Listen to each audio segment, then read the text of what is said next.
I won't take up too much time, but Jen Forkish, Public Information Director for the Los Angeles Police Department, here to do media availability with Chief McDonnell this morning. And I guess maybe we'll just work left to right and take a few questions and call it a day. Thank you. Well, thank you, Jen. Good morning, everyone. Did you have anything to say? Or? No, I'm available for whatever you need to talk about. A couple of questions about the selection process. I wanted to get a sense of when did you find out, or how did you find out from the mayor that you'd gotten the job? And the second question being that some of your competitors waged more sort of public campaigns for the job. And they were very outspoken about their desire to get it, meeting with various people in the community. Your name had sort of circulated for months as a potential candidate, but I don't think many people knew that you'd even applied until well after the fact. Can you talk at all Sure. about how you approached? Yeah, sure. No, thanks for the question. I found out about it from the mayor on a phone call not long before the announcement, couple of days or a day and a half or so before the announcement. As far as the process, I did not mount a public campaign.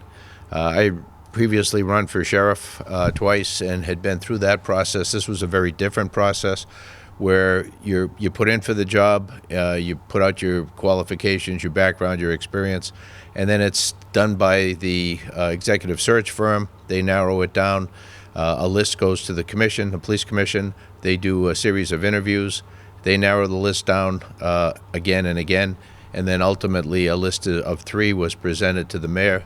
She does a series of interviews with her staff, and ultimately then it's her call to make as to her selection. And I feel blessed that the mayor had the confidence in me to make me her chief of police, and I look forward to working with her, all of our elected officials, and the men and women of the LAPD, and serving the residents of Los Angeles. Thank you. So one quick sort of follow-up question. Have you received any direction from the mayor about how the next sort of a roadmap of the next few months, how they're going to go? We've had a lot of conversations as to what her vision for safety in Los Angeles looks like. I shared my perspective on that as well. The relationship has been exceptionally good, very positive, very strong relationship moving forward. I understand my role. I work for the mayor, and as we move forward, I think it will be a feeling of collaborative effort more than direction, as you mention it that way. Okay. Hey, Steve. Question I have is about automobile thefts at LAX. What can you tell me about that? To give you any great detail, I'd have to talk to the people out there at LAX in our Pacific Division who are doing it. I can say that we work very closely with the Los Angeles World Airports Police Department on that issue, and public safety overall in the airport environment. But to give you any specifics as to numbers where we are relative to this time last year, I'd have to pull those stats. I was curious, during the meeting you had mentioned automobile thefts on the increase in the valley. Right. Can you talk a little bit about that? Yeah, we see patterns and trends go throughout the city. It'll be the Valley this week, and next week it might be South Bureau or West Bureau. LAX, as you mentioned, is in West Bureau. And so we monitor that, we track it, we try and deploy our resources to be able to address spikes, patterns, or clusters wherever they're occurring, and try and stay, if we can, a step ahead. As I mentioned, too, we also try and educate the public as to what type of cars are being stolen most often, what methods they use to be able to get into the car, and then also Could you expand on that? yeah, what we've seen lately is a lot of the cars being stolen, or a remote device is being used to basically hack into the car, open the car, and be able to start it. And so we try and educate people how to park, where to park in a lighted area, where it's more open to the public viewing. Just being able to understand that their car is a target, and that they contact their dealer and stay upgraded on the software We work with the manufacturers and the dealers in the area as well, and try and let them know what we're seeing. And what we found is they've been very cooperative. They'll put out an upgrade on the software in a car to be able to overcome what we're seeing out there as far as theft goes. And so that's an ongoing process, and we'll see one car being more stolen than other cars for a period of time, and then that will change, and many of those changes are as a result of upgraded software. Do you know where these stolen cars go? You know, that's something I asked the other day, too, to try and find, are they being commercially stolen and transferred overseas? Are they being chopped up for parts? And so they're looking at that right now to be able to give me an answer on that. Oftentimes, we will find chop shops and end up then taking those chop shops down. That slows things down for a while, and then it picks back up again when somebody opens another one. Would you characterize this as organized crime or gang rings or what? A combination of both of those things. I oftentimes will see joyriders steal cars, and some of the people out there doing these, what do they call those? Yeah, street takeovers, where they use stolen cars frequently, often will burn them after they use them. Those type of things are mostly individuals for that purpose. But then a more commercial aspect, we do see rings or crews that often involve gang members who steal cars for profit. Thank you. Thanks, Steve. Hey, the meeting today, you had mentioned the traffic fatality that resulted from a car chase out in the valley. Right. A couple of the commissioners expressed their concern.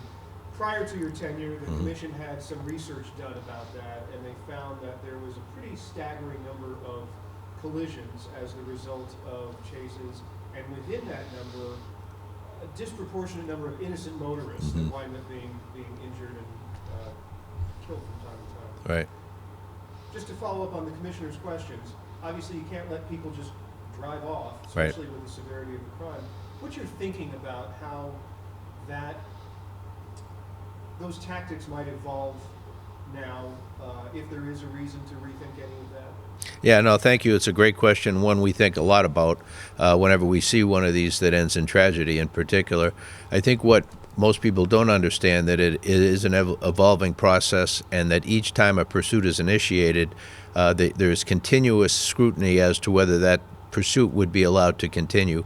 Oftentimes, the pursuit will be shut down by the officers involved, a supervisor at scene or watching it on TV, a watch commander at the station.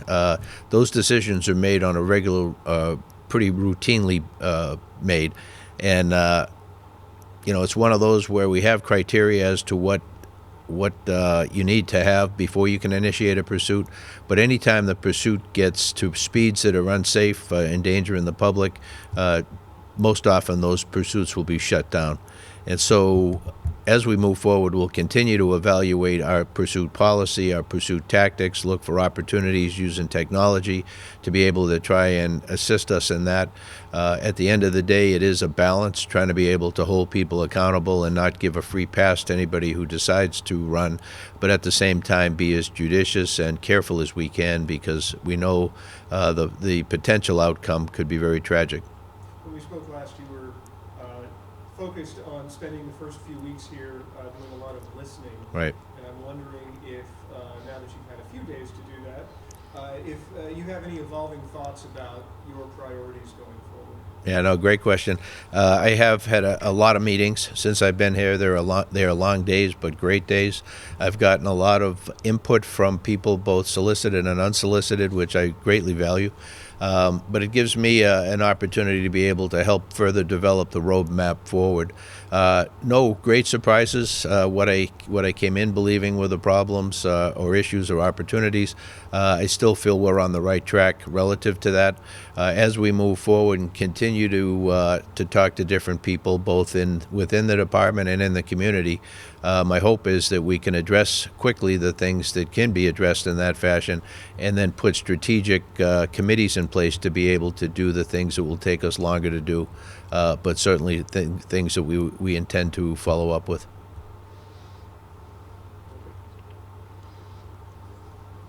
Chief, I wanted to ask you something. Some of your command staff, they weren't in senior positions when you were last with the department. Right. Some of your officers that are sort of on the younger side, may not have even been born. You put out there. Hey, thank you for that. Sorry, I don't mean it like that. But Yeah. I just mean like your one of your career crowning achievements was the post-Rampart blueprint that you put out. Some cops may not have even been born at that time. How do you plan to connect with both of those groups and sort of get caught up to speed on the ways that maybe the job has changed? Yeah, no, thank you. By talking to people, interviews with members of our staff, both senior level and throughout the organization, both sworn and professional staff, to try and fill that 15-year gap since I was here last. I've followed what's going on at LAPD from my position in Long Beach, my position as sheriff, and then at USC in the interim period. And so I feel like I have a handle from an outsider's perspective to a degree with inside knowledge as to what's been going on. But there's nothing like being here to really know what's going on.